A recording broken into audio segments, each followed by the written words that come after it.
باللہ من الشیطان الرجیم بسم اللہ الرحمن الرحیم۔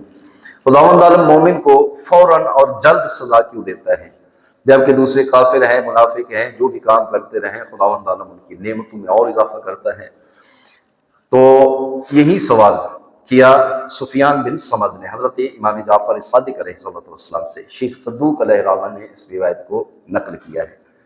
وہ کہتا ہے میں امام صادق کی خدمت میں حاضر ہوا، میں نے سوال کیا جب رسول اللہ یہ ارشاد فرمائیں کہ خداوند عالم ایک مومن بندہ جس سے کوئی گناہ سرزد ہو جائے خداوند عالم فوراً ہی اس پر عذاب نازل کرتا ہے، اس کو سزا دیتا ہے۔ تو امام علیہ السلام نے ارشاد فرمایا کہ جب بھی خدا کسی بندے پر بھلائی کا ارادہ رکھتا ہے، جب بھی خداوند عالم کسی پر احسان کرنا چاہتا ہے، اس انسان کو پسند کرتا ہے، اگر اس سے کوئی گناہ سرزد ہو جائے تو فوراً خدا اس کو سزا دیتا ہے۔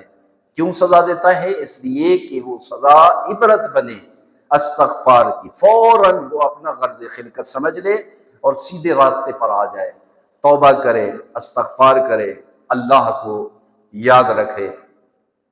اور اگر کوئی منافق آدمی، کوئی کافر آدمی گناہ کرتا ہے تو خداوند عالم اس کو سزا نہیں دیتا بلکہ اس کی نعمتوں میں اضافہ کر دیتا ہے تاکہ اس کے پاس اتنی سہولیات ہوں کہ وہ غافل ہو جائے استغفار کرنے سے، اور پھر بہت زیادہ وہ بندہ سرکش ہو جاتا ہے، باغی ہو جاتا ہے۔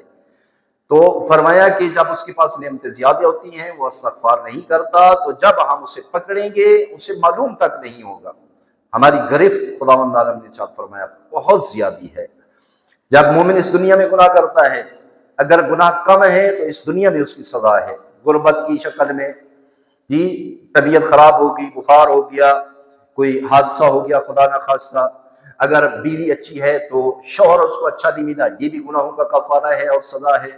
اگر شوہر اچھا ہے تو اس کو بیوی بد اخلاق ملتی ہے، یہ بھی اس کو گناہوں کا کفارہ ہے اور اللہ کی طرف سے یہ بھی سزا ہے۔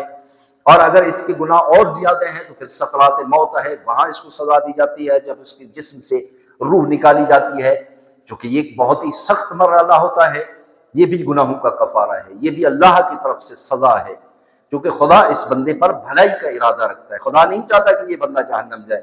اور اگر اس کے باوجود اس بندے کے گناہ اور زیادہ ہیں تو پھر قبر ہے۔ معصومین علیہ السلام نے ارشاد فرمایا کہ قبر یا تو جنت کے باغوں میں سے ایک باغات کا نام ہے یا تو جہنم کے گڑھوں میں سے ایک گڑھا ہے۔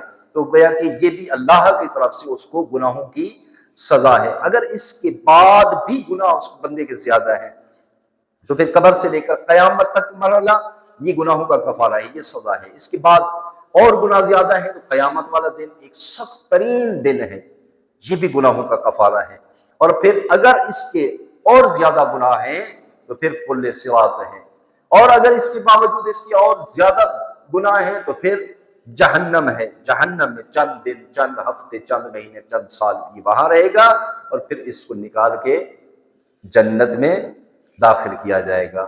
تو خداوند عالم معصومین علیہ السلام کے فرامین کا مفہوم وہ یہ ہے کہ مومن وہ ہوتا ہے کہ جس کو خدا فوراً سزا دے، اور یہ بندہ اللہ کو بہت زیادہ پیارا ہے۔ خدا نہیں چاہتا کہ یہ ہمیشہ کے لیے جہنم میں رہے، خدا اس بندے سے نیکی کا، بھلائی کا ارادہ رکھتا ہے، اس لیے خداوند عالم اس کو فوراً سزا دیتا ہے۔ تو خداوند عالم ہمیں اپنے حال پر مت چھوڑنا بلکہ اپنی رحمت، اپنی خاص عنایت ہم پر جاری و ساری رکھنا۔ السلام علیکم ورحمۃ اللہ وبرکاتہ۔